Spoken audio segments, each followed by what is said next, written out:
Measurement టేప్లో కొలత కాలిక్యులేటర్లో మాత్రం ఎప్పుడూ కొట్టద్దు.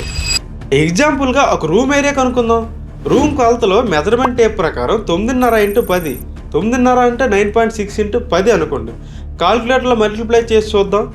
9.6 × 10 అంటే ఎంత వచ్చింది? 96 వచ్చింది కదా. ఇది కరెక్ట్ కాదు. టేప్ అనేది ఇంచెస్ మరియు ఫీట్స్లలో ఉంటుంది. 1 ఫీట్లో సగం అంటే 0.6 ఇంచెస్ అని అర్థం. అదే కాలిక్యులేటర్లో అయితే ఫీట్స్లలో మరియు డెసిమల్ ఫీట్స్లలో ఉంటుంది. 1 ఫీట్లో సగం అంటే 0.5 ఫీట్ అని అర్థం. అందుకే కాలిక్యులేటర్లో కొలిచేటప్పుడు ఇంచెస్ని ఫీట్లలో మార్చాలి. దీనికి formula inches divided by 12 = feet. ఇప్పుడు మనకు 9.6 కదా, 9 ఎలాగో ఫీట్స్లలో ఉంది. 6 ఇంచెస్ కదా, 6 ఇంచెస్ డివైడెడ్ బై 12 అంటే మనకి 0.5 ఫీట్స్ వస్తుంది. ఇప్పుడు మన రూమ్ సైజ్ 9.5 × 10 అంటే 95 స్క్వేర్ ఫీట్ వస్తుంది. ఇదే కరెక్ట్, 96 కాదు. ఫాలో చేయడంలో తప్పులేదు కదా బ్రో.